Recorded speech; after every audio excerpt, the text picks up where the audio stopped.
نماز میں وسوسے بہت آتے ہیں, کیسے بھگایا جائے؟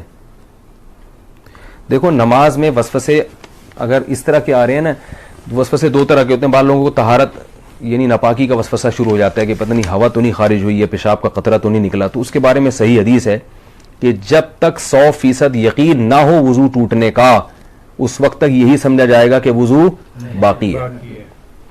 اب جو وسوسے کا مریض ہے اس کو یہ شبہ ہوتا ہے پتہ نہیں مجھے 100% یقین ہو رہا ہے کہ نہیں ہو رہا ہے, تو اس کا علماء نے حل لکھا ہے کہ اگر آپ قسم اٹھا کے کہہ سکیں نا, کوئی اس وقت پوچھے کہ بھئی آپ کی ہوا خارج ہوئی ہے یا پیشاب کا قطرہ نکلا ہے, تو آپ قسم اٹھا کے بولیں اللہ کی قسم ہوا خارج ہوئی ہے, تو یہ اس کی علامت ہے آپ کو 100% یقین ہے. یعنی اگر آپ قسم اٹھا سکتے ہو تو کہا جائے گا کہ وضو ٹوٹا ہے.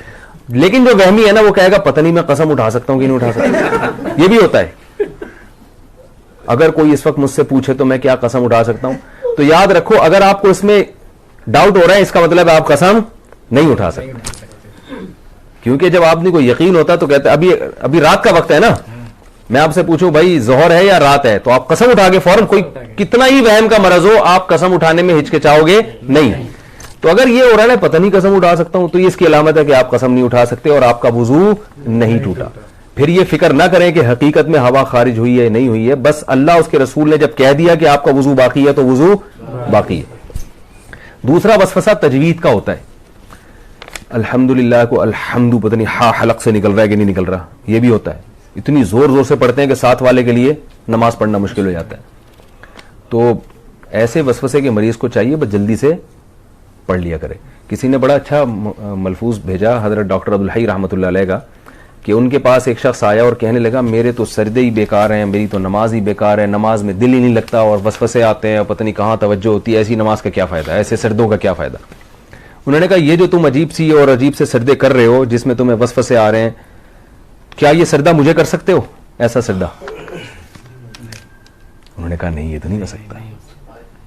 کتنی کیا پیاری دلیل ہے. انہوں نے کہا اس کا مطلب ہے کہ یہ وہی سردہ ہے جو صرف کس کے سامنے ہوگا, اللہ کے سامنے. اس کا مطلب یہ قبول ہو رہا ہے, تبھی یہ کسی اور کے سامنے نہیں ہو سکتا.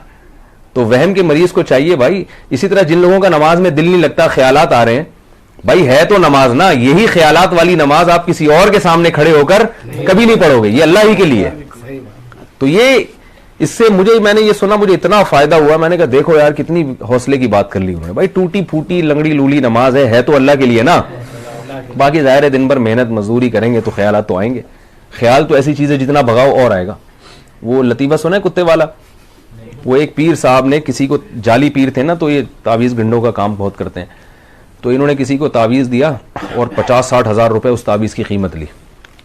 اس دیہاتی کو کہا کہ یہ تعویذ ہے 50-60 ہزار روپے کا ہے, اور اب ان کو پتا تھا اثر ورثہ تو کچھ ہوگا نہیں, تو پیسے یہ مانگنے آ جائے گا. تو انہوں نے اس گنوار کو, دیہاتی کو کہا یہ تعویذ جب اثر کرے گا, جب گھر میں جب تم داخل ہونا اس تعویذ کو لے کے, تو کالے کتے کا تصور دماغ میں نہیں ہونا چاہیے. اب آپ بتاؤ کون گھر میں داخل ہوتا ہے تو کالے کتے کا تصور ہوتا ہے؟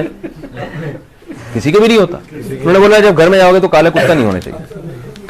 اب وہ کہہ رہے یار 50 ہزار روپے خرچ ہو گئے, اور اگر کالا کتا دماغ میں آ گیا تو سارا تعویذ ضائع. اب وہ بار بار کہہ رہے یار یہ کالا کتا نکلے کسی طریقے سے, جھٹک رہا ہے یوں کر کے کالا کتا. وہ جتنا نکالو گے اتنا ہی دماغ میں آ رہا ہے. اب گھر کی دہلیز پہ پہنچ گیا تو یوں کر کے کتا نکال رہا ہے, کتا نکال رہا ہے, اور آ بھی کالا ہی رہا ہے. کہہ رہے کمبخت ایک تو آ بھی کتا رہا ہے اور اوپر سے کالا ہی آ رہا ہے. بھائی 3 دن تک یہ کرتا رہا ہے, گھر میں داخل ہی نہیں ہو رہا, بچوں کو باہر نکال دیا, کھانا ادھر ہی دو مجھے, جب کتا نکلے گا تو گھر میں داخل ہوگا میں. لیکن کتے نے تو اور گھسنا تھا. بالآخر یہی ہوا کہ گھر میں گیا تو ذہن میں کتا تھا.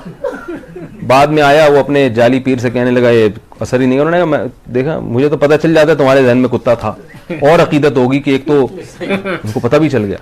تو وسوسہ ایسی چیز ہے جتنا نکالو گے اتنا ہی آئے گا. اس لیے حکیم الامہ حضرت مولانا اشرف علی تھانوی رحمہ اللہ نے لکھا ہے کہ وسوسے کا حل یہ ہے کہ نہ نکالو نہ خود سے سوچو. جو خود سے آ رہا ہے آنے دو. اللہ جب اسی وسوسے کے ساتھ نماز قبول کر رہے ہیں تو ٹھیک ہے. اور وضو کے بارے میں سوچو ہی نہیں, 3 دفعہ منہ دھو, اس کے بعد سوچو ہی نہیں یہاں سے خوش یہاں سے کچھ. وہمی کے مریض ہیں ان کا کبھی بھی وضو نہیں ہو سکتا. ان کو آپ تالاب میں ڈبو کے نکالیں گے نا 6 دفعہ, پھر بھی نہیں ہوگا ان کا وضو. تو یہ بہت بڑی بیماری ہے. اس لیے جو ہے یہ وہم ایسی بیماری ہے کہ ڈاکٹروں جو نفسیاتی ڈاکٹر ہوتے ہیں نا ان کو بھی بیماری ہو جاتی ہے. یہ وہمیوں کا علاج کرتے کرتے جو سائیکیٹرک ہوتے ہیں نا, یہ بھی ہوائی بات نہیں ہے, یہ بھی تحقیق کے بعد بتا رہا ہوں کہ یہ جو سائیکیٹرک ہوتے ہیں نا جو نفسیاتی علاج کرتے ہیں, کچھ دنوں کے بعد ان کو اپنا علاج بھی کروانا پڑتا ہے.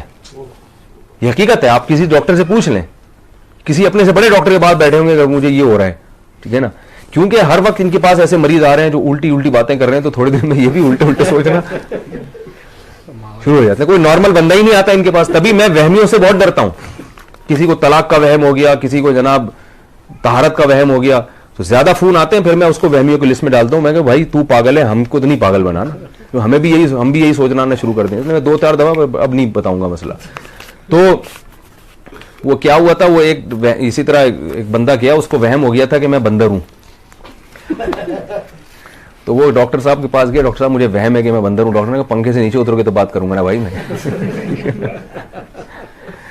تو وہ ایک اور ہے نا کہ ایک ڈاکٹر تھا ایک آدمی, اس کو 1 کے 2 نظر آتے تھے. ڈاکٹر کے پاس گیا کہ مجھے 1 کے 2 نظر آتے ہیں, کوئی علاج بتائیں. ڈاکٹر نے کہا آپ تینوں کو یہ بیماری ہے کیا؟ آپ تینوں آدمی کو یہ بیماری. تو بعض دفعہ ڈاکٹر خود اس میں مبتلا ہوتا ہے. تو وہم کا علاج خود ہی کر سکتے ہیں بھائی. وہ کیا ہے کہ وہم کو لفٹ نہ کرائیں.